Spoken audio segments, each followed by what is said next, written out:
Brush করার ক্ষেত্রে আমরা একটা লক্ষ্য রাখবো যে টুথপেস্টটা আমরা ব্যবহার করি এটা হচ্ছে একটা ঔষধ বা এটা বাইরের থেকে একটা খাবার।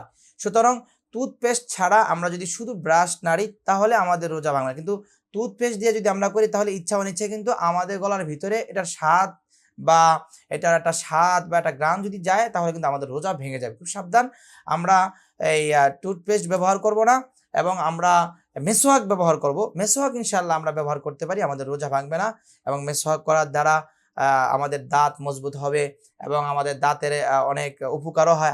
হাদিসের ভিতরে আসছে, আল্লাহ নবী সাল্লাল্লাহু আলাইহি ওয়াসাল্লাম বলেন যে লাউলা আশুক্কা আলা উম্মতি লাআমারতুম বিসওয়াক, যদি আমার উম্মতের উপরে কষ্ট না হতো মেসওয়াক করা তাহলে কিন্তু আমি এটাকে ফরজ করে দিতাম। তাহলে বোঝেন যে মেসওয়াক করা কত গুরুত্বের দাবিদার। এজন্য আমরা চেষ্টা করব ইনশাআল্লাহ আমরা মেসওয়াক করব এবং যে সমস্ত ভুল ধারণাগুলো আছে এগুলা থেকে আমরা নিজেরা বেঁচে থাকবো। আরেকটি ভুল ধারণা সেটি হচ্ছে যে ভুলে খেলে রোজা ভেঙে যায়। না, না। হাদিসের মধ্যে আসছে যে কোনো লোককে যখন তোমরা খেতে দেখো তখন তোমরা তাকে বারণ করবা না।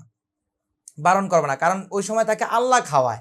রোজা রেখেছে সে আল্লাহর জন্য, সে যখন ভুলে গিয়েছে তাহলে আল্লাহ তাকে ভুলিয়ে দিয়েছে, তাহলে তাকে খেতে দাও। হ্যাঁ, লোকটা যদি দুর্বল হয় তাহলে তাকে খেতে দাও, আর যদি লোকটা যদি সবল হয় তাহলে তাকে স্মরণ করে দাও, ভাই যে আনতে সয়েম, তুমি তো একজন রোজাদার, তুমি তো খেতে পারো না।